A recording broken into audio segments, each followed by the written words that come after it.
ಸ್ನೇಹಿತರೆ, ಈಗ ನಿಮಗೆ ನನ್ನ ಬ್ಯಾಕ್ಗ್ರೌಂಡ್ ಅಲ್ಲಿ ಒಂದು ವಿಡಿಯೋ ಡಿಸ್ಪ್ಲೇ ಆಗ್ತಾ ಇದೆ.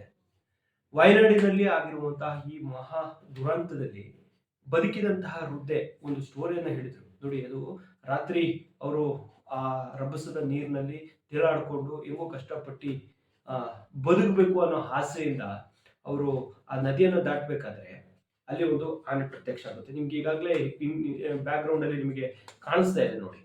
ಈ ಆನೆ ಪ್ರತ್ಯಕ್ಷ ಆದಾಗ ಈ ಮಹಿಳೆ ಹೇಳುತ್ತೆ, ನೋಡಿ ನಾವು ಬಹಳ ಕಷ್ಟದಿಂದ ಇದೆ, ನಿಮ್ಗೆಲ್ಲ ಗೊತ್ತಿರುವಂಥದ್ದೇ, ಪ್ರಳಯ ಆಗ್ತಾ ಇದೆ, ಇದರಿಂದ ಬದುಕಿ ಬಂದಿದೀವಿ, ದಯವಿಟ್ಟು ನೀನು ನಮ್ಮನ್ನ ಏನು ಮಾಡಬೇಡ ಅಂತ ಅಂಗ್ಲಾಚಿದಾಗ ಪಾಪ ಆನೆ ಕಣ್ಣಲ್ಲಿ ನೀರು ಉಡುತ್ತೆ. ನೀರು ಹಾಕೊಂಡು ಬೆಳಗಿನವರೆಗೂ ಕೂಡ ಆ ಕಾಡಾನೆ ಅವರಿಗೆ ಒಂದು ರಕ್ಷಣೆಯನ್ನ ಕೊಡುತ್ತೆ.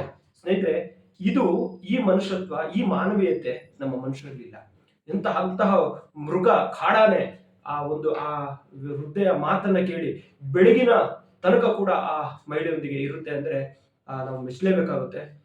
ನಿಮಗೆ ಈ ವಿಡಿಯೋ ಇಷ್ಟ ಆಗಿದೆ ಅನ್ಕೊತೀನಿ. ಜೀವನ ಸ್ವಲ್ಪನೇ ಇರೋದು, ಖುಷಿಯಾಗಿ ಇನ್ನೊಬ್ಬರನ್ನ ಖುಷಿಯಾಗಿರಿಸಿ ನೀವು ಖುಷಿಯಾಗಿರಿ ಅಂತ ಹೇಳಿಕ್ಕೆ ಇಷ್ಟಪಡ್ತೀನಿ.